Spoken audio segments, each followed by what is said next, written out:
महाराष्ट्र राज्याच्या राजकारणातील कोहिनूर विकास पुरुष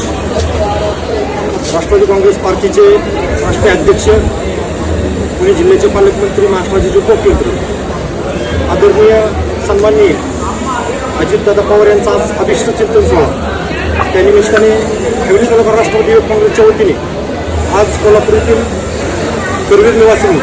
आई अंबाबाईच्या चरणी अभिषेक करून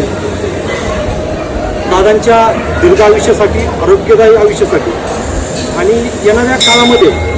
महाराष्ट्राचं मुख्यमंत्रीपद दादांना मिळावं यासाठी सर्व आम्ही हवेली तालुक्यातील राष्ट्रवादी युवक काँग्रेसच्या वतीने आज इथं अभिषेक करण्यात आला आणि दादांना येणारा काळ हा राजकीय सामाजिक आणि समाजातील प्रत्येक घटकासाठी आव्हानात्मक जपण्याची जी दादांची तत्परता आहे त्यासाठी अजून शक्ती मिळू ही अंबाबाईच्या मी प्रार्थना करतो आणि अजितदादांना अभिष्ट चिंतन सोहळ्याच्या हार्दिक हार्दिक शुभेच्छा देतो. एकच वादा एकच वादा.